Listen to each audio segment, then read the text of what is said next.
semuanya tidak kita lakukan, ini hanya stadium. Itu Mahatali semua. Ya, ini Mahatali semua. Kalau Mahatali mereka Salafiyah murni, tetap kuning. A'udzubillahi minasyaitonirrajim. Bismillahirrahmanirrahim. Assalamualaikum warahmatullahi wabarakatuh. Alhamdulillahirabbil alamin. Syukur kita aturkan kepada Allah Subhanahu wa taala. Salawat serta salam kepada Nabi Muhammad sallallahu alaihi wasallam beserta ahlul baitnya dan juga para sahabatnya. Dan pertama-tama kami ucapkan banyak terima kasih atas kehadiran Profesor di tempat kami ini. Seperti biasa kita setiap hari Rabu Prof ada stadium general untuk pemikiran-pemikiran Islam dan juga hal-hal yang membuka wawasan kami di pondok pesantren ini. Jadi di pesantren ini kita hanya banyak berfokus kepada ilmu-ilmu dasar, ulumul Quran, ulumul hadis, mantik, juga nahwu thorob, balaghah. Jadi lebih banyak asas kepada pemahaman dasar untuk memahami ilmu-ilmu yang lebih dalam pemikiran, tapi pemikiran-pemikiran biasanya kita hadirkan di setiap hari Rabu. Jadi ini salah satu bentuk menghadirkan pemikiran yang aktual ataupun juga yang sedang dibahas di mana-mana di tempat ini. Dan juga di sini setiap hari Sabtu ada diskusi. Jadi setiap angkatan ada diskusi masing-masing. Jadi mereka mengangkat satu tema kemudian mendiskusikan.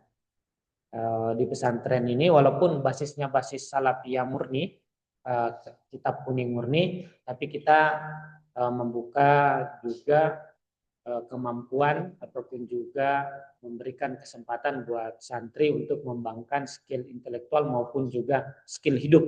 Jadi di sini ada belajar bertani, belajar ngelas, ngebengkel, dan berbagai keahlian hidup lainnya sebagai bekal misalnya nanti ada yang tidak melanjutkan pendidikannya. Jadi adik-adik sekalian, sore menjelang maghrib ini kita akan membahas yaitu membaca ulang pemikiran Islam klasik yang terkontekstualisasikan dengan dunia modern saat ini. Judulnya membaca ulang. Jadi adik-adik sekalian, membaca itu kan tergantung siapa yang baca. Kalau kalian lihat kalau ini botol ini udah habis airnya, kalian bacanya apa? Kalau orang Madura, dia bacanya sebagai apa? Ini calon uang nih. Kalau ada besi yang nggak kepake, bagi orang biasa itu akan menjadi hal benda yang tidak berguna. Tapi bagi yang punya akal bisnis itu bisa dijual. Membaca teks juga sebenarnya menurut pengalaman saya, Prof, dalam misalnya membaca teks-teks klasik Islam, Al-Hikam, teks-teks Sufi, itu tergantung kemurnian batin dan juga tergantung ilmu-ilmu sebelum yang dia punya. Misalnya kita belajar Al-Hikam ataupun juga teks klasik dari zaman sahabat yaitu Ali bin Abi Thalib, kita akan dapati cara kita membaca itu sesuai sekali dengan apa yang kita pahami sebelumnya. Jadi selalu pembacaan kita terhadap realitas, terhadap teks itu bergantung apa yang kita punya. Jadi hasil daripada teks itu adalah reflektif daripada pengetahuan kita. Misalnya kalau kita membaca Quran, tergantung kita punya reflektif apa, kita punya pengetahuan apa. Kalau pengetahuan kita mendominasi tentang Al-Quran adalah pengetahuan teologi, maka ittijah atau kecenderungan kita menafsirkan teks juga seperti itu. Dan masih banyak hal lain yang bisa kita gali. Untuk mempersingkat waktu, kami persilakan waktu dan tempatnya. Bisa.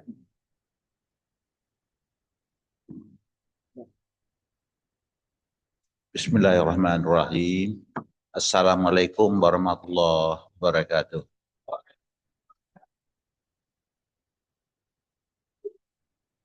Belakang tidak ada suaranya dengar. Assalamualaikum warahmatullahi wabarakatuh.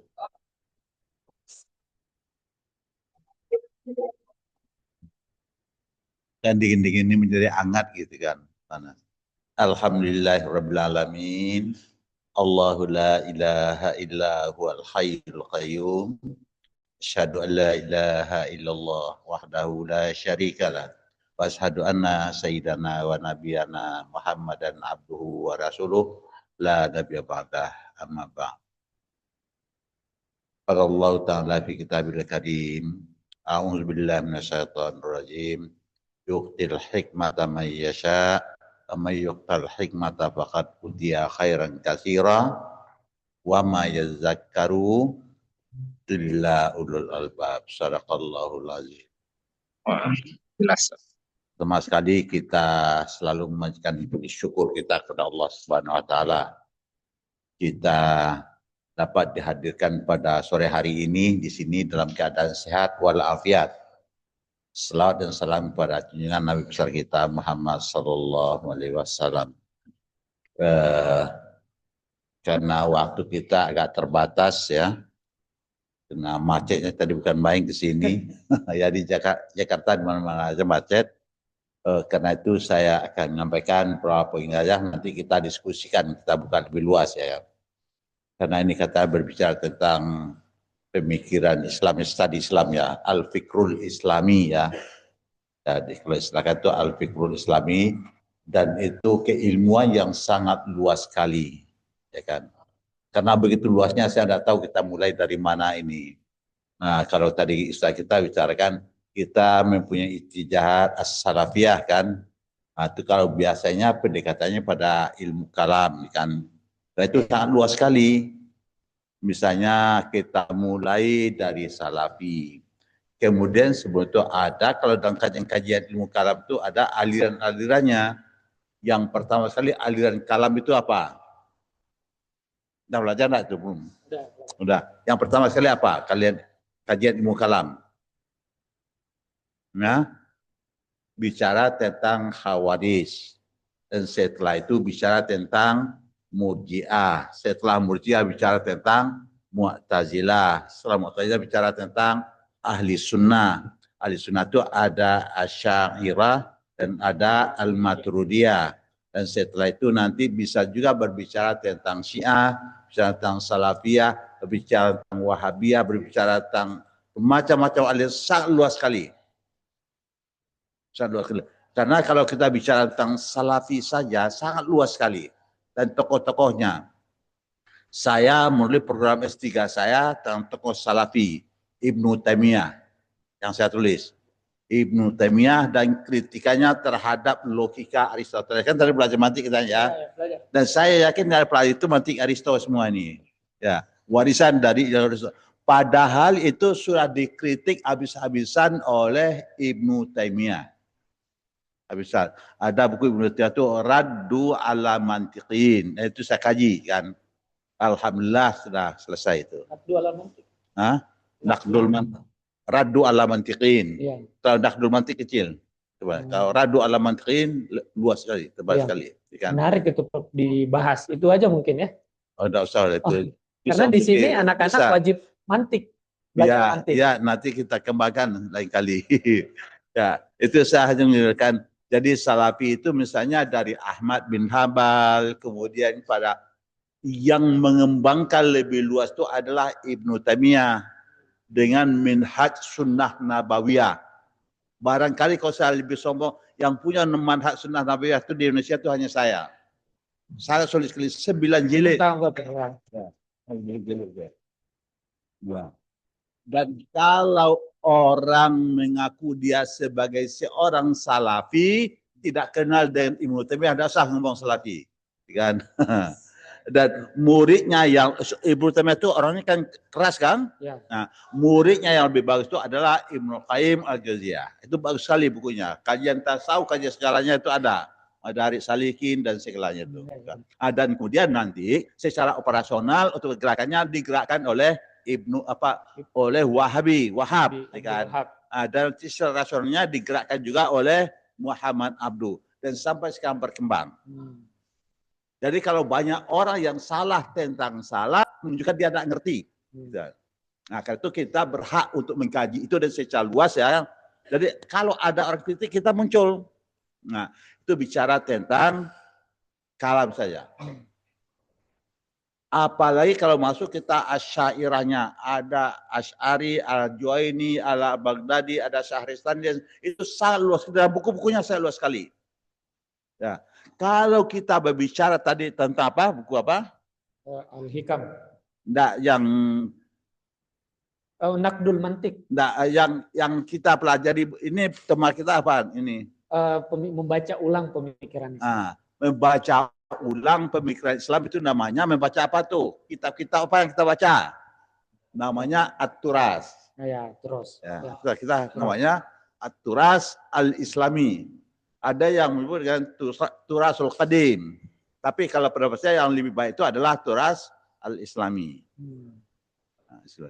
Dan yang lebih khusus banyak membahas masalah Turas yang sekarang ya. Yang lebih khusus adalah Hasan Hanafi dari Mesir. Ya. Bukunya tebal-tebal. Ada namanya Tajdid wa Turas. Ya, bukunya Tajdid wa Turas. Dan ada Minal Aqidah ila Syariah. Minal Aqidah ila Taurah. Itu 6 jilid. Itu kalau kita baca sangat luas sekali. Dia menjelaskan masalah-masalah Turas itu sangat luas sekali. Nanti apa fungsi Turas? Bagaimana sikap kita terhadap Turas dan kita pengapakan Turas? Apakah itu aja yang kita kunyah-kunyah kembali? Itu kan? Itu kan sudah makanan lama. Mungkin sudah ada yang usul juga. Atau yang kita kaji, apakah itu yang kita ulang-ulang. Tetapi kita wajib tahu dengan kitab-kitab Turas kita. Wajib. Ada tajdid. Ini kan. Apa yang masukkan? Karena itu kalau istilah kita ini orang ahli sunnah itu muhafazah ala qadim salih wal akhzu apa? Bijadidil aslah. Kita tetap menjaga yang Turas kita itu, tetapi tidak kita telan semua. Muhafazah, kita lindungi. Kita itu karena kekayaan kita. Kita lindungi itu, tapi kita muhafazah. Tetapi kemudian kita ambil yang lebih baik. Wal akhzu bijadidil aslah. Yang baru dan yang lebih baik. Yang cocok untuk kehidupan kita sekarang. Kan itu kan? Betul. Karena buku-buku lama itu untuk masa itu. Dia memang hebat pada masa itu. Tapi mungkin tidak laku buat sekarang lagi. Tidak relevan buat sekarang. Nah, karena itu menghendaki kecerdasan kita untuk membaca Turas. Bagaimana sikap kita terhadap Turas? Kita baca Turas, kita baca Turas, kita baca Turas, dan nanti kita rekonstruksi kembali. Kita bangun yang baru dari Turas itu. Jadi Anda ini bukan orang-orang yang menciplak yang lama, bukan mengambil yang lama. Anda bukan talqin itu. Anda ambil itu, Anda kembangkan. Kan? Kita kembangkan semua. Sehingga kita menjadi orang-orang baru. Kan? Kalau Anda ambil itu, Anda jadi siapa? Anda pengganti orang itu hidup lagi bagi Anda. Tidak, kita kembangkan. Jadi sikap kita terhadap Turas, ya kan, kita jaga itu dan kemudian kita rekonstruksi. Tahu istilah rekonstruksi? Nah, kita rekonstruksi kembali dan kemudian kita bangun bangunan yang baru dengan tajdid. Apa artinya tajdid? Karena itu ilmu harus diperbarui selalu, harus diperbarui tahu. Ya kan? Harus berkembang. Karena untuk meresponi perkembangan zaman. Kalau kita selalu berpendapat Islam itu salih likulli zaman wal makan. Nah, karena itu harus kita kembangkan, terus kita kembangkan. Siapa yang bisa mengembangkan? Kita yang mengkaji. Turas adalah bagian kekayaan kita. Dan ini perlu kita kembangkan. Tetapi saya bilang ada hal-hal yang baru. Dan senang kita membaca itu dan kemudian kita diri Anda siapa? Diri Anda adalah pilihan-pilihan cerdas Anda. Anda baca ini, apakah Anda mesti tunduk pada, misalnya, kita kan di Syafi'i ya. Apakah kita talik pada Syafi'i? Dia sudah lama. Ya. Apakah kita talik pada Hanafi?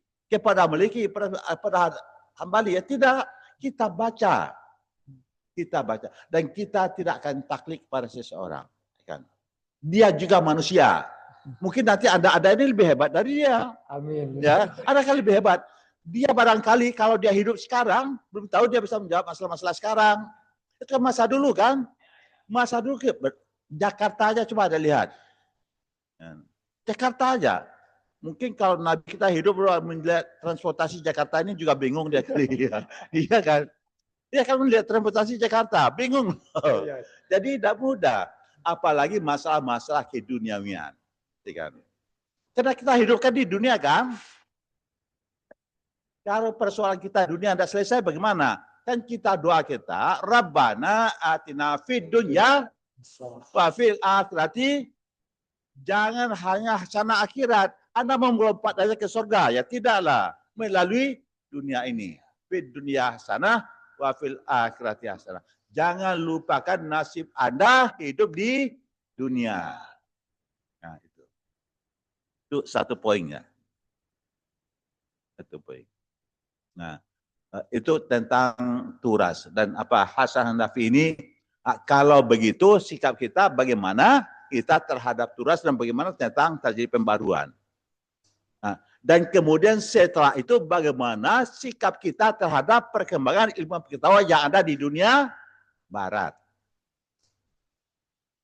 Kalau tadi kita tidak mau lagi taklid kepada pendahulu-pendahuluan kita itu, dan sekarang ini orang banyak taklid pada siapa?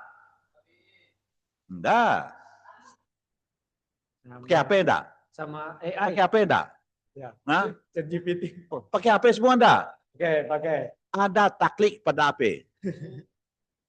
Ya. Bangun tidur sudah lihat itu kan? Sudah tidur juga halo-halo juga. Coba Anda sangat taklid kepada HP. HP produk siapa? Itu rendah seleranya itu. Yang tinggi. Masa Cina. Reak. Jangan selera rendah dia kepada orang. Ya. Enggak. Itu apa artinya? Ilmu pengetahuan berkembang. Ya kan? Jadi betapa hebatnya. Pertanyaan saya pada Anda. Tadi Anda kesini naik apa? Jalan kaki? Sini, bro. Ya. Hah? Kita tinggal di sini. Oh, tinggal di sini. Mereka banyak dari luar Jawa, jadi bisa ditanya dari. Oh ya. Kalau pulang ke Jawa naik apa? Naik keluar ke kampung naik apa? Pernah punya motor? Hah? Punya motor enggak? Saya dulu waktu sekolah tuh naik sepeda. Ya, naik sepeda dulu. Kalau naik sepeda, mana yang lebih enak pada naik sepeda atau naik motor? Motor lebih enak. Motor. Mana yang lebih enak naik mobil pada naik motor? Mobil. Mobil. Tergantung, bro. Mana yang lebih enak naik pesawat pada mobil? Itu kan seleranya tinggi itu. Pertanyaan saya pada Anda, kenapa naik pesawat lebih mahal?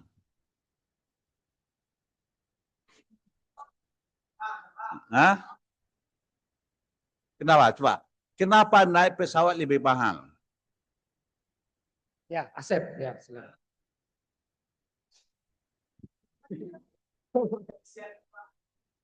Anda kalau tinggal sini aja tidak macet kok. Ya kan? Nginap di sini kan tidak macet sini. Coba bagaimana Anda menjawab secara rasional. Kenapa naik pesawat lebih mahal? Karena buatnya susah. Enggak. Pak dosennya juga tidak bisa jawab. Saya ada sedikit di cara kita ini, saya ingin menyadarkan Anda. Anda tidak sadar. Ya. Dan saya kira Anda ini enggak. Sadar enggak? Hah? Sadar enggak ini? Anda lagi di mana? Lagi di mana? Di sini di mana? Jadi kenapa naik pesawat lebih mahal? Kenapa naik mobil lebih mahal? Karena pesawat, dengar ya, karena pesawat padat ilmu. Dengar, pahami. Pesawat padat ilmu. Mana yang lebih padat ilmu bikin motor daripada bikin sepeda? Motor. Padat ilmu. Ada tak bisa kan? Ada dengan ilmunya. Mana yang lebih padat? Mobil pada motor. Bir. Mobil nanti bermacam-macam. Itu padat ilmu. Karena ilmu pengetahuan masuk sana. Mahal jadi ya. Pesawat, skrupnya aja berapa? Siapa yang membuat? Tidak mudah. Ilmu. Dibangun oleh ilmu pengetahuan. Ya? Ilmu pengetahuan. Karena itu, Anda kalau mau menegakkan ajaran Islam, kan? Islam itu ajaran yang bersifat universal. Kita mengatakan rahmatan lil alamin. Ya kan? Rahmatan lil alamin. Sudah pergi umrah? Sudah pernah umrah belum? Udah Pernah sekian. ada naik pesawat? Udah sering Prof. Ini karena banyak yang dari Sulawesi, Papua. Nah, naik pesawat kan? Oke. Apa yang ingin saya katakan tadi itu?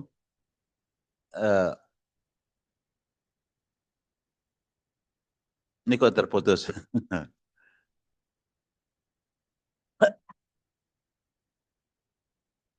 Di mana tadi kita bicarakan ini? Naik pesawat umroh. Hah? Padat ilmu kan. Jadi karena dia padat ilmu, inilah yang memberikan Islam itu sebagai rahmatan lil alamin.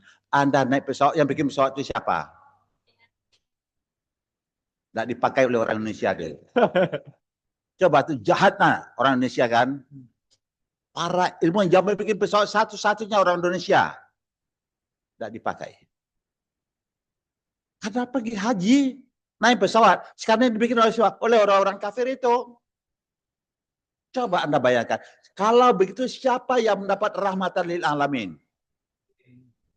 Karena itu menghendaki kita, apalagi tadi sudah ada kerja-kerja baktinya, apa yang tadi, kebun, Ngelas. Itu sudah penduan.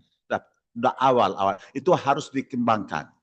Jadi kita bukan hanya untuk mengaji-ngaji aja. Anda bukan dipersiapkan untuk majelis taklim, tidak. Supaya kita ini benar-benar Islam yang akan memberikan rahmatan, bukan hanya buat diri kita, untuk taat kita sendiri, tetapi kita adalah ketaatan sosial kemasyarakatan. Hablum minallah wa hablum minannas.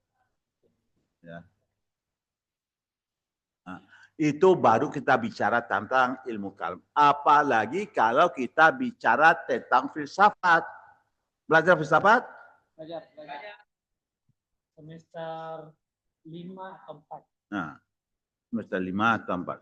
Sudah ada belajar filsafat? Sudah. Yang epistemologi juga sudah. Nah, apa itu filsafat? Apa itu filsafat? Satu yang jadi. Apa filsafat?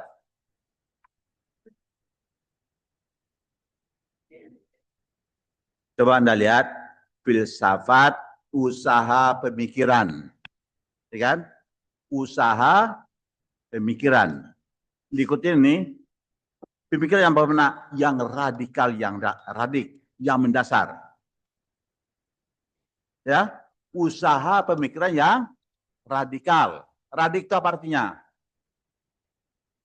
Mengakar, mendalam. Ya kan? Usaha pemikiran yang radikal, universal, dan integral. Saya tanya pada Anda. Ini Anda lihat apa ini? Isinya apa? Air. Air itu apa sih? Coba Anda minum setiap hari tapi tidak tahu dengan air itu apa. H2O. Nah, air itu susun dari apa?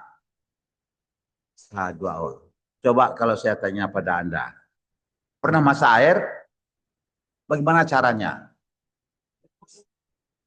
Nah, coba, bagaimana cara masak air? Air diambil, masuk panci, kemudian nyalakan api, kemudian sampai mendidih, menguap. Pertanyaan saya pada Anda, apa perbedaan air dari uap? Nah ini pesawat mengajak kita supaya berpikir teratur, supaya cerdas memahami. Jadi apa yang kita lihat itu kita ngerti atau enggak? Apa yang kita ucapkan itu kita ngerti atau tidak? Satu kata yang Anda ucapkan, Anda harus paham. Jangan asal ngomong aja. Jangan omong-omong aja. Tahu omong-omong aja? Enggak. Anda mengerti dengan apa dan apa yang Anda ucapkan itu Anda bertanggung jawab. Apa perbedaan air daripada uap?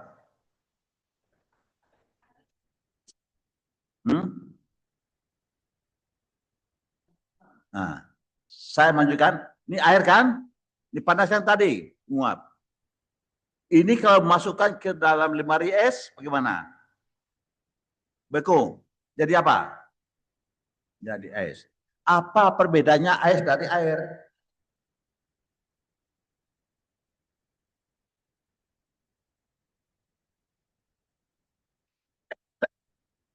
Air tersusun dari H2O. Kan? H2O itu tersusun dari molekul-molekul. Jadi air itu banyak molekul. Kalau kita panaskan, kita kasih energi, tadi molekul itu terbang satu sama lain menjadi uap. Uap adalah molekul-molekul yang terpisah satu sama lain. Besok pagi dingin dia menyatu lagi kembali jadi air. Ya. Air es kita masukkan ke dalam, kan dia padat. Artinya apa? Molekul-molekul tadi menjadi lebih padat, ya kan? Kalau dia padat lagi, sudah esnya dia jadi batu. Kalau padat jadi apa? Menjadi besi. Karena itu seorang filosof awal Yunani mengatakan asal segala sesuatu adalah dari air. Bisa dipahami? Kenapa? Karena semuanya berasal dari air dan nanti berubah-ubah kembali menjadi dia air. Jadi sangat-sangat menguraikan segala itu. Jadi apa yang kita lihat itu kita kaji apa ini. Jangan percaya kepada apa yang terlihat aja. Ya percaya apa aja. Itu ada sesuatu yang lebih mendasar dalam. Yaitu kita mengkaji lebih dalam. Itu yang dikatakan pemikiran yang radikal. Yang sangat mendasar. Dan kemudian bersifat universal. Kalau saya tanya pada Anda, manusia itu apa? Hah? Hewan itu apa? Berpikir itu apa? Makhluk hidup. Kita kan juga makhluk hidup. Tumbuh-tumbuhan juga makhluk hidup. Tumbuh-tumbuhan hidup enggak? Hewan hidup enggak? Manusia hidup enggak? Apa bedanya? Memang berpikir. Saya kira Anda ada berpikir nih.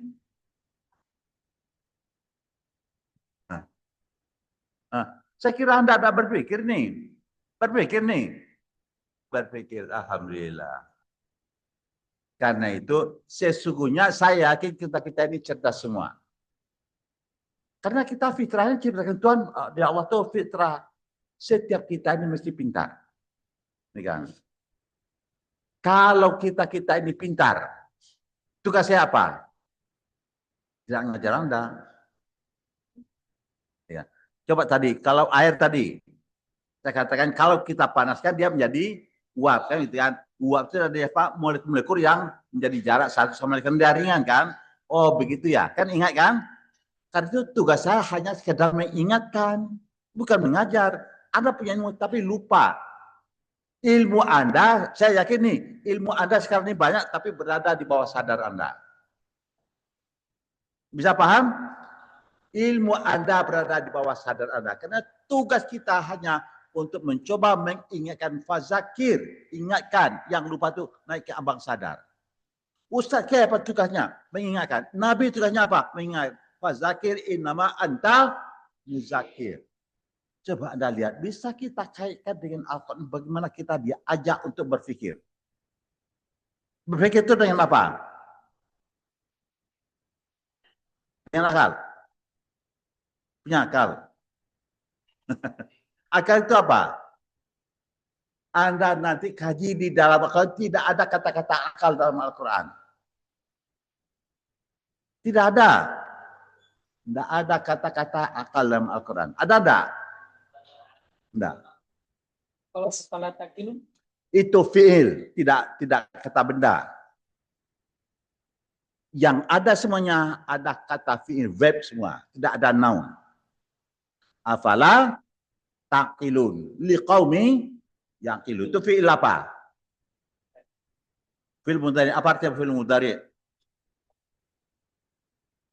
Hah? Apa fi'il mudhari apa? Nah, sedang terjadi akan terjadi. Tumang pesantren banget Anda itu. Fi'il mudhari itu berproses selalu ke depan. Ya kan? Menjadi selalu. Anda ini harus berproses. Kalau Anda tidak menggunakan akal, Anda tidak berproses. Di sini hanya untuk mengingatkan Anda kembali untuk supaya berproses. Akal selalu berproses. Kenapa akal itu selalu bergerak ke depan? Karena bumi ini bergerak, alam ini bergerak, atau dari atas sampai bumi langit itu semuanya adalah bergerak. Hidup mati bergerak. Karena itu akal harus bergerak untuk mengikuti perkembangan itu. Alat kita adalah akal. Yaitu filsafat, landasannya adalah akal. Ya. Landasan filsafat adalah akal. Dia bersifat universal. Ya. Hayawan nanti kemudian terintegral. Orang-orang filsafat harus mengerti dengan ilmu-ilmu lain. Ya kan? Bukan hanya filsafat, tapi banyak sekali ilmu-ilmu yang harus sosiologi, antropologi, metode. Oh banyak sekali ilmu-ilmu. Apalagi kalau kita kembali pada turas. Ilmu turas itu sangat-sangat luas. Karena itu kita jangan mempersempit ilmu pengetahuan. Kalau Anda hanya tahu dengan Syafi'i, Anda tahunya hanya dengan Anda menjadi sempit. Islam itu agama yang sangat luas sekali, inklusif. Ya kan? Jangan menjadi eksklusif. Karena itu kalau kajian ilmu, kalau kita pelajari semuanya, mana yang terbaik nanti tentang kajian itu diri Anda. Fabasyir ibadiyallazina yastami'unal qaula fayattabi'una apa? Ahsanahu. Anda dengarkanlah pendapat-pendapat orang-orang pintar. Kemarin yang ceramah ini dan nanti pagi ada dengarkan Mama Dede misalnya ceramah. Kan begitu kan? Ada dengarkan Ustaz Ustaz, ada dengarkan ceramah. Allah ingatkan, beri kabar gembira pada orang-orang yang senang mendengarkan pendapat. Beri kabar gembira. Setelah kita dengar itu semua, apa? Fayattabi'una ahsan. Anda pilih yang terbaik dari semua itu. Jadi diri-diri Anda adalah pilihan-pilihan terbaik Anda. Anda mesti baik. Mesti hebat ke depan. Pilihan Anda sama atau tidak? Disinilah barunya ilmu pengetahuan berkembang. Anda mengembangkan yang lain, ini berkembang sangat-sangat luas sekali. Sehingga Islam itu akan menjadi agama yang kembali pada kehebatannya. Dan sekarang Islam akan tertutup. Islam mahjubun bil muslimin. Kehebatan Islam itu tertutup oleh karena kebodohan umat Islam, kata Abdul. Tentu kita harus membuka kafir-kafir kembali. Dan saya kira itu segala pengantar. Ya, saya kalau ngomong bisa aja lebih banyak. Tapi nanti kita kan mau diskusi juga. Terima kasih. Assalamualaikum warahmatullahi wabarakatuh. Waalaikumsalam warahmatullahi wabarakatuh. Sudah ada yang bertanya, Prof?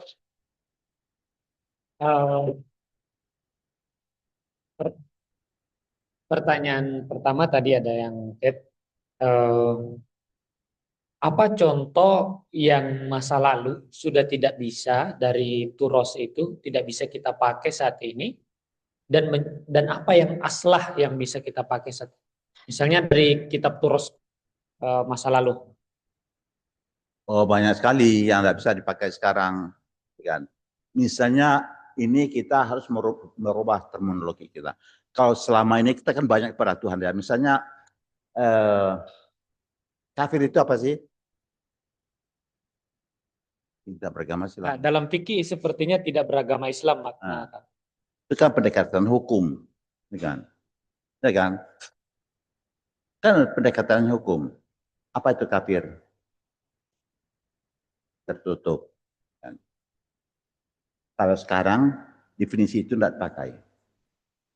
Kalau katakan kafir orang yang jahat, Anda tahu enggak pemerintah ini berapa banyaknya orang-orang miskin, berapa banyak orang-orang nganggur? Terpikirkan enggak? Karena itu kita tidak berbicara tentang Tuhan lagi.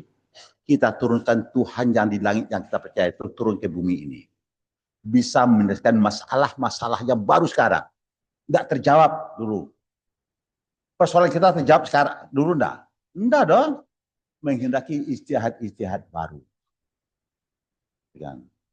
Itu dinamakan kajian-kajian epistemologi. Kenapa dunia barat itu berkembang? Inggris, Prancis, Jerman. Kenapa dia berkembang? Karena persoalan-persoalannya banyak diselesaikan oleh epistemologinya masing-masing. Karena itu apa? Orang akan menjadi berkembang kalau kita menjadi kaya untuk penyelesaian-penyelesaian itu. Bisa mengerjakan ini, bisa mengerjakan ini, bisa mengerjakan. Karena itu banyak persoalan-persoalan yang tidak terjawab hal-hal itu sekarang. Itu kita kadang-kadang perlu merubah definisi. Dan apa yang kami dulu dan sekarang ini bisa berubah maknanya. Dan kita lebih banyak sekarang ini turun ke bumi untuk menyelesaikan masalah-masalah tentang kemiskinan, tentang kebodohan, tentang kelaparan, banyak persoalan-persoalan dan itu harus kita selesaikan dengan nas kita. Jadi bukan hanya sekadar untuk kita imani, tetapi harus kita turun tangan untuk menyelesaikan hal-hal tadi. Kan tadi baru Islam itu menjadi agama rahmatan lil alamin. Kalau ada kuat iman Anda, so buat apa? Ada jahat pada orang lain, itu kita sudah saatnya berbicara tentang humanisme, kemanusiaan. Kemanusiaan yang adil dan pesan undang-undang negara kita. Dan itu kajian-kajian filsafat yang saya berkembangkan tentang kemanusiaan. Apapun dia, siapapun manusia, dia sama dengan kita. Persoalan iman, urusan kita masing-masing. Tugas kita hanya kalau kita Islam yang terbaik, kewajiban kita menjelaskan yang terbaik. Bisa ada dipaksa orang? Bisa dipaksa ada? La ikraha fiddin. Kenapa? Kalau kita menyatakan Islam itu agama terbaik, buat apa dipaksakan? Orang pasti memilih yang terbaik. Memilih yang terbaik enggak? Ya. Memilih calon-calon yang terbaik enggak? Pilih yang terbaik dong. Kenapa tidak? Kan begitu. Pilih yang terbaik. Itu manusia mempunyai fitrah untuk memilih yang terbaik. Karena itu kewajiban kita lah menjelaskan Islam ini agama yang terbaik. Gimana kita bisanya? Sebelum kita menjelaskan kepada orang lain, jelaskan dulu pada diri Anda Islam itu. Apa Islam itu? Jangan hanya sekedar ngomong Islam ya'lu wala ya'la alaih podium. Selesai dah. Bahasa Islam enggak. Harus sering kerja. Harus sering kerja. Saya kira begitu. Yang banyak tadi ada pertanyaan yang banyak terjadi itu pada sisi muamalah. Misalnya tentang bagaimana umat Islam saat ini menghendaki riba yang sangat sulit untuk di dalam secara fikih nggak bisa, Prof. Apakah perlu kita menerima bank konvensional? Riba itu macam-macam sekarang ini. Coba itu. Itu barang-barang yang dibeli kredit itu masuk di atau tidak? Ya, seharusnya riba. Hanya persoalan-persoalan. Dan Anda yang terlibat dengan makanan-makanan halal ini? Hah? Ya. Nggak ada terlibat. Apa itu halalan Taiban itu apa? Sudah saatnya sekarang. Saya banyak terlibat masalah itu.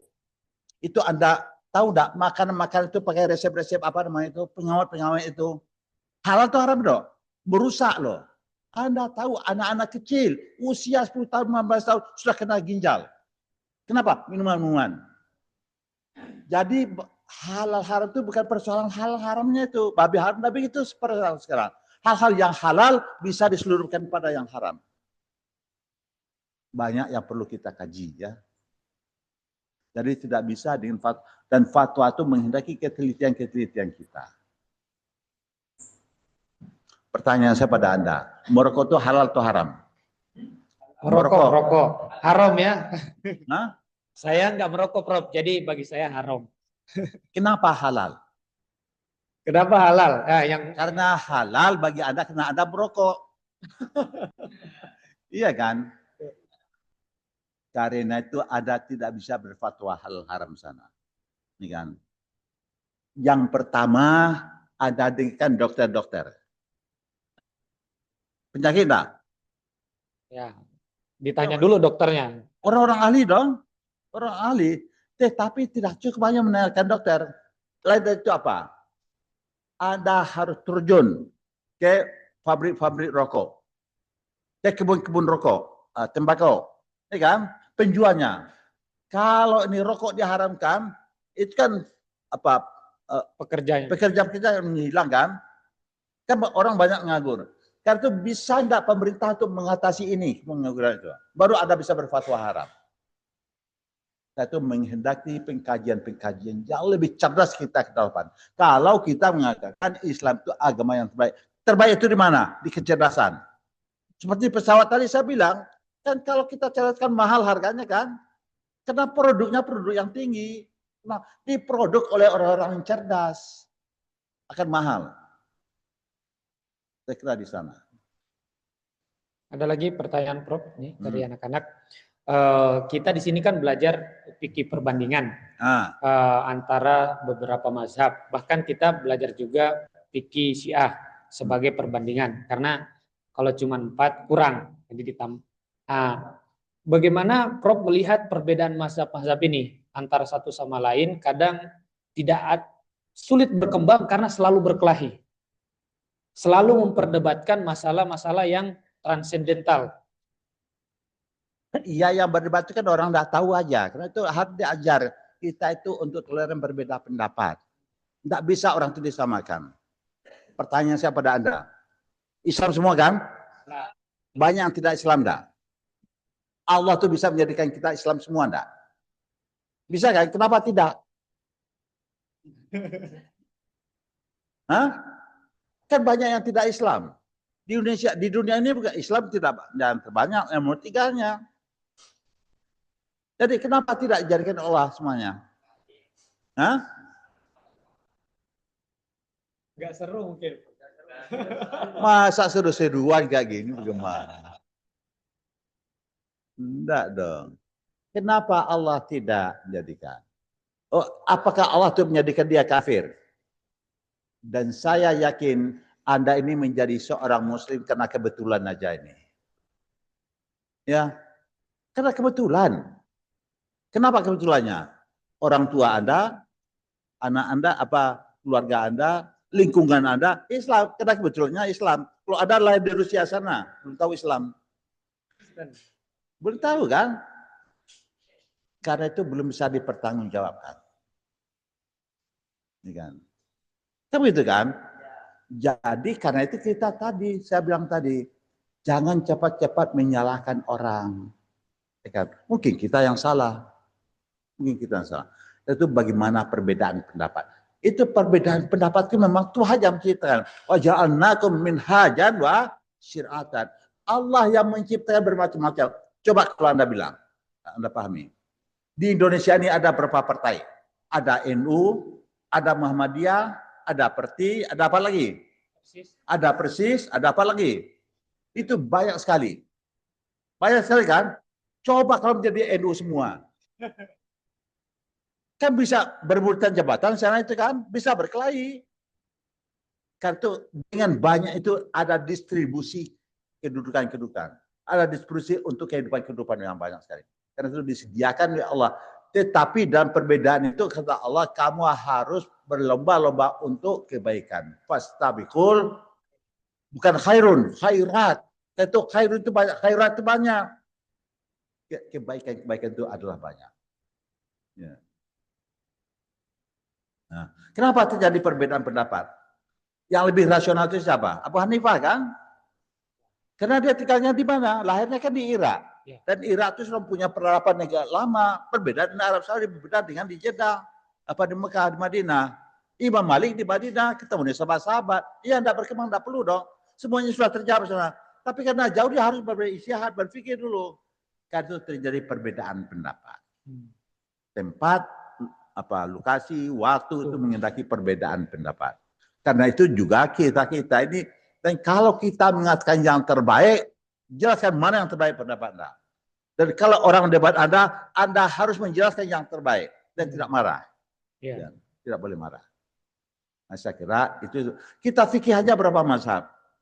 4 kan tadi. Syiah itu berapa? Syiah banyak juga. Ada 3 yang terpopuler. Ada Zaidiyah, ada Ismailiyah, dan ada Isna Asyariyah. Kan berbeda-beda. Ya. Kenapa kok anti? Anda harus sadar. Syiah ada kebaikannya, ada kekuatannya, dan ada kelemahan. Mu'tazilah ada kekuatan dan ada ahlu sunnah nih. Ada kekuatan dan ada kelemahan. Itu semuanya produk-produk pemahaman manusia. Ya. Jangan ada sakralkan pendapat orang. Yang sah itu Al-Quran dan Sunnah. Gitu. Pendapat manusia. Bisa aja kita pakai sekarang. Bisa kita lebih baik ijtihadnya. Karena konteks-konteksnya sudah berbeda. Dan inilah dunia yang kita hadapi. Al-alam mutaghayyir. Alam berubah. Karena itu disinilah kaidah-kaidah usul tadi salih likulli zaman wal makan. Itu untuk mengendaki evolusi. Dengan apa kita mengikuti? Dengan akal. Karena akal kita juga berproses. Dunia berproses, akal juga. Jangan tidur. Kalau Anda tidur, Anda mabuk, Anda gila, tidak ada taklif. Ada tidak manusia? Ada tidur, tidak ada taklif. Ada mabuk, Anda gila, tidak ada taklif. Ada mabuk tanda ini? Tidak. Nah, makanya ada taklif. Habis ini salat. Nah, saya kira begitu. Ya, ada satu pertanyaan? Ya, silakan, Labib.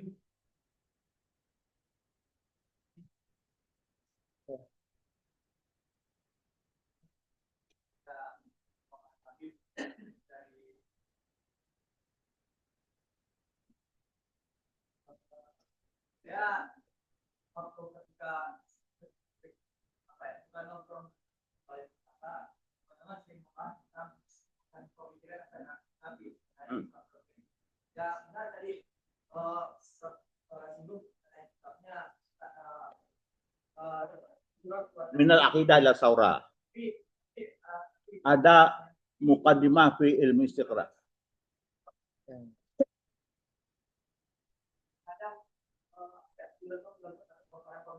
Kritikannya terhadap para orientalis. Dia menamakan bukunya Istighraq. Saya punya tebal. Ada kalau memfotokopi di saya bisa. Dan saya mengajarkan itu di Paskah. Istighraq apa? Mukaddimahnya juga. Mukaddimah pada Istighraq. Itu namanya. Kalau itu kita kuliahkan dulu hebat sekali itu. Hebat sekali. Saya mengatakan barangkali ya yang paling konsen itu dia. Kami pernah mengundang Hadasan Nabi. Dan saya berapa kali menemani dari sini. Ya dulu saya dekat dia almarhum ya.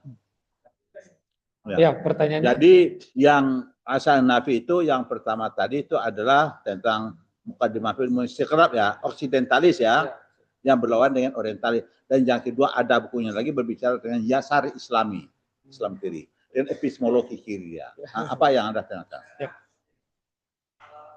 Tapi kan karena pemikirannya keinginannya Nabi itu pengetahuan tidak kurang, tapi hanya orang-orang pemikiran itu apa ya menjadikan barang itu sebagai imitasi dan terhadap ilmu pengetahuan. Berbeda dengan sadar yang materialisme. Tapi di sisi lain ada Aminawan yang memaksa penafsiran Al-Quran dari pembentukan dengan pendekatan dan yang mengerti. Karena dia tidak menemukan tadi di penafsiran mengenai pembentukan. Makanya dia mencari sebaran dan tidak menemukan kondisinya di dalam Islam. Dan sehingga dia Aminawan itu memberikan pernyataan bahwasanya di penafsiran yang di dalam Islam itu bahwasanya tafsirkan oleh orang-orang tafsirkan hanya orang dalam saja. Nah kita melihat ada dua cara antara Hasan Hanafi yang ingin ilmu dunia Islam itu orisinil bukan imitasi, tapi sedangkan Aminawadud datang membuka pintu legitimasi kepada Barat yang bahwasanya itu dari Barat itu bisa dipakai. Ideologi.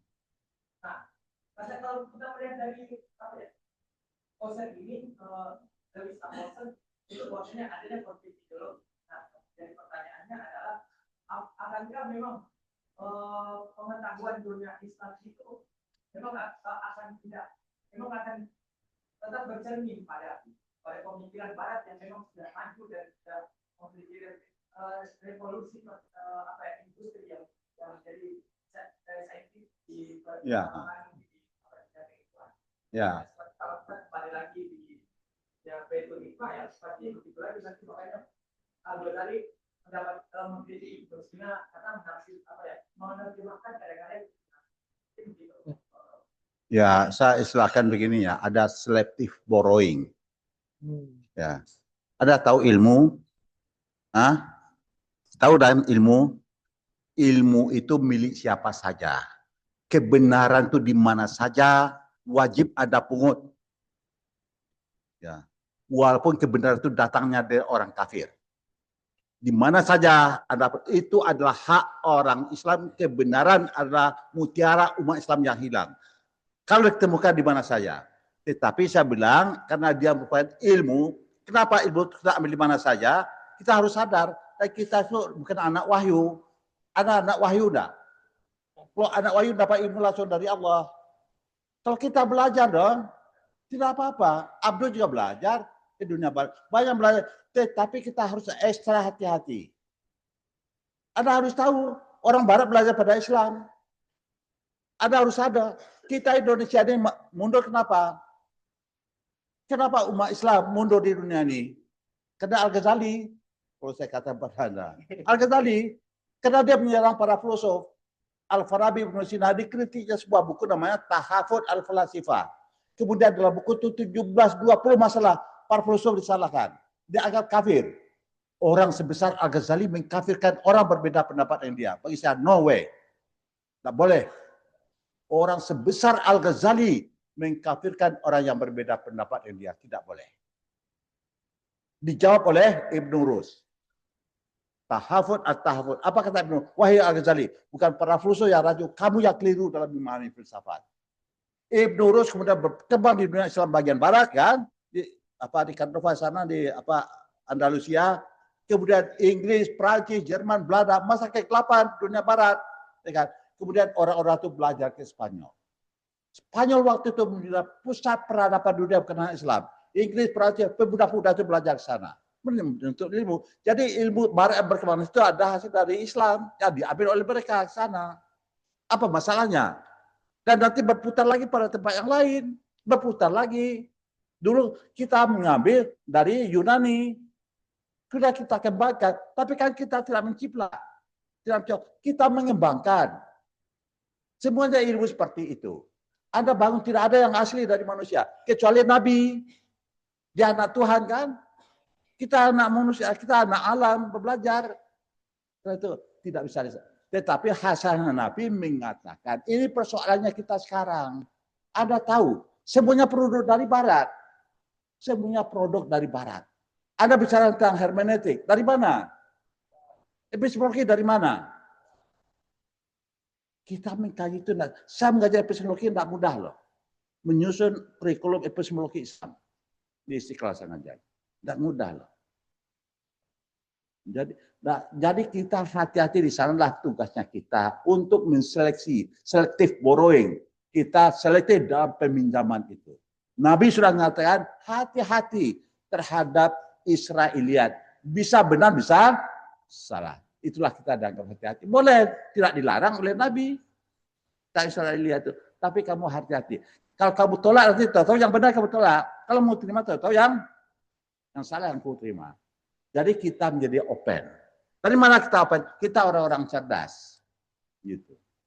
Nah, kita sudah berikan bahan oleh Hasan Hanafi. Kalau dulu orang Barat mendikte kita, itu yang ditentang. Jangan kita didiktenya. Dan dia menjadi center, menjadi utang. Dan sekarang ini kita juga mengkaji dia kan. Siapa yang pernah mengkaji dunia Barat? Tidak ada. Hasan Hanafi mengajarkan itu kepada kita. Dan macam-macam epistemologi. Jangan tiru epistemologi itu. Itu hanya berlaku buat negara mereka. Ya, saya senang kalau Anda pernah membaca buku Muqaddimah fil Istiqra' dan saya punya bukunya. Apalagi kalau bicara tentang Yasari Islami. Ya. Alhamdulillah saya lengkap pada Hasan Hanafi dan kemudian ada Al-Jabiri, kan kita bicara Al-Bayani, Al-Burhani dan Irfani. Dan kita bicara tokoh-tokoh yang lain. Dan saya sudah mengumpulkan ada sebanyak 30 tokoh-tokoh yang pembaru pemikiran Islam. Saya punya. Dan itu kalau di UIN saya menyusun kurikulumnya itu. Ya, demikian ya Mas ya. Demikian ya. Bagaimana Prof? Karena udah masuk maghrib. Terserah kalau ada yang bertanya. Ada bertanya lagi? Dari sini ada? Ya, dari sini nih. Feminis. Ya, mau bertanya? Ya, silakan bertanya. Dari Yasser. Bukan. Ada bertanya? Udah, masih ada. Silakan kalau ada. Ya, silakan. Langsung singkat, Pak.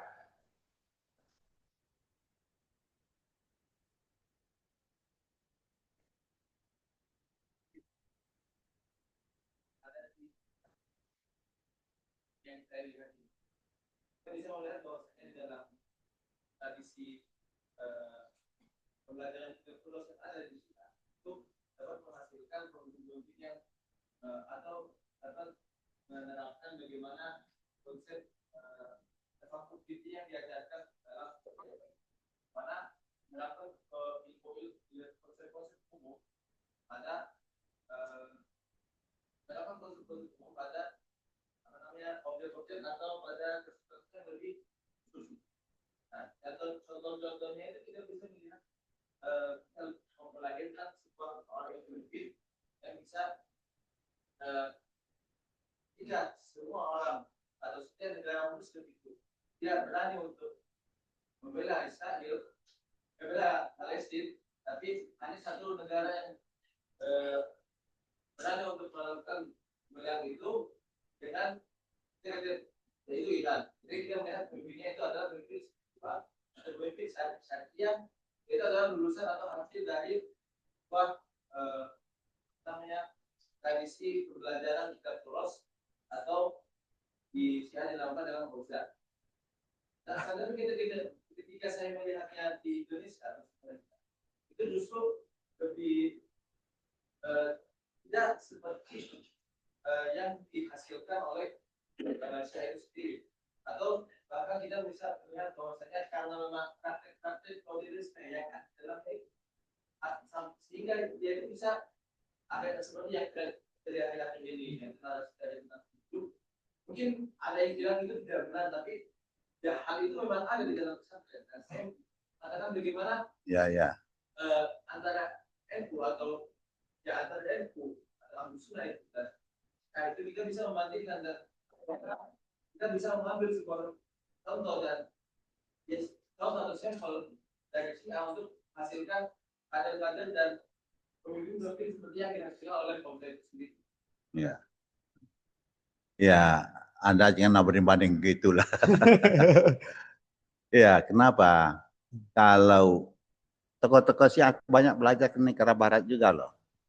Ya, saya itu sudah 5 kali ke sana, kan? Banyak, saya Ustaz Nasir belajarnya sana, Ali Syariati belajar ke sana, Perancis itu banyak, belajar sosiologi dan segalanya, banyak loh. Tetapi perbedaannya dengan kita, mereka sudah mempunyai tradisi tua tentang keilmuan. Ya, dia sudah tua, sebelum Islam dia sudah orang negara besar, kan Persia kan dulu, dia sudah mempunyai tradisi lama, dan kita tidak. Kita kan negara kita sudah jelas ini, ya. Keilmuannya tidak jelas. Ini terakhir penutup kita ya. Saya ingin jelas pada. Sekarang ini kalau mau mengambil doktor ke dunia barat, Inggris, Prancis, kemana saja, mengambil 4 bahasa. 4 bahasa asing. Ada kuliah ke Amerika misalnya, Anda ahli 4 bahasa asing. Mengambil tentang Islam. 2 bahasa Islam dan 2 bahasa barat. Yang bahasa Islam itu apa? Bahasa Arab, bahasa Urdu, bahasa Persia, Iran sekarang, dan bahasa Turki. 4 bahasa itu yang dianggap bahasa Islam. Padahal yang terbanyak mengomong itu bahasa Islam ada orang Indonesia. Bukan hanya orang Indonesia, Malaysia, Brunei, semuanya kan berbahasa Melayu nih kan, tetapi tidak dianggap sebagai bahasa Islam. Kenapa? Tidak dianggap sebagai bahasa Islam. Kalau belajar bahasa Arab memang ilmu bahasa Arab banyak. Oh, dulu orang pintarnya dari dulu banyak, ya kan? Oh, banyak sekali Iqbal. apalagi kalau Persia saya bilang tadi, dia sudah mempunyai tradisi yang tua dalam keilmuan. Ada dia lihat sana saya berbicara tentang perennial, oh luar biasa itu, ya kan? Apalagi Turki negara besar dulu, itulah yang dianggap bahasa Islam. Ilmu-ilmu banyak sekali sana, bahasa Turki banyak keilmuan. Pertanyaan saya, orang kalau pintar bahasa Indonesia, apa yang dipelajari Islam di sini? Tidak ada. Fikih-fikih dari dunia Arab diterjemahkan. Fikih Syafi'i hanya dikembangkan. Tidak kenal dengan Sufyan Hanafi, tidak kenal dengan Maliki. Kita tidak kenal dengan itu semua.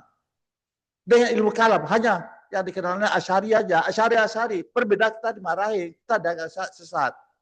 Dan kita belum terbuka. Kita belum terbuka. Itu kita kembangkan tradisi turas kita ini, tapi turas saya bilang bukan itu yang kita kunyah-kunyah. Kita selektif bore. Kita pinjam, kita pahami, dan kita muhafazah ala qadim as-salih. Wal aksu bi jadidil aslah. Ambil yang terbaik. Dan kita kembangkan, itu berada di tangan Anda kemudian. Ya. Dan saya mengharapkan sesungguhnya Anda ini akan menjadi orang-orang hebat-hebat ke depan. Ya. Dan Islam ke depan di tangan Anda. Ya, tapi jangan menjadikan kecewa ke depan kayak Anda ini ya. Ya, saya kadang-kadang juga pesimis bila begini kalian. Ya, mudah-mudahan kita berharap ya jangan nanti ini ada S2-nya sudah ada enggak sini. Ya, ini harus dirintis untuk program S2 di sini. Ya kan? Saya kira gitu. Nggak cukup S1, nggak cukup. Ya kan? Belum. Anda paling kurang bercita-cita untuk program S2. Ya, kan? Ya, terima kasih. Assalamualaikum warahmatullahi wabarakatuh. Alhamdulillahirrabbilalamin. Terima kasih banyak Prof atas waktu dan ilmunya. Sangat membuka wawasan kita dan cara berpikir kita. Karena maghrib telah tiba, walaupun sebentar tapi pertemuan ini sangat berkesan. Kami ucapkan banyak terima kasih. Mari kita tutup dengan acara kita. Saya pikir kalian punya kesimpulan masing-masing. Tapi pertemuan ini sangat berkesan bagi kita. Bagaimana Prof mengajarkan kita untuk terus membuka wawasan kita dan juga membuka kemungkinan pendapat dari orang lain. Sebagaimana pondok pesantren kita selalu mengajarkan, jangan percaya dengan pendapat orang hanya karena dia lebih sesuatu, tapi kita mendengarkan pendapat-pendapat dari orang lain. Maka daripada itu di semester 5 kita akan belajar fikih perbandingan. Juga usul fikih perbandingan, belajar juga akidah perbandingan. Jadi ada juga tafsir muqaron, kita belajar tafsir perbandingan juga. Semuanya untuk mengajarkan kita untuk tetap terbuka. Makanya kita undang Pak Prof hari ini karena kami juga bagian daripada orang yang menerima keterbukaan dan pendapat. Terima kasih banyak atas kami ucapkan kepada Pak Prof. Mari kita tutup dengan mengucap hamdalah. Alhamdulillah. Amin. Saya ucapkan Assalamualaikum warahmatullahi wabarakatuh.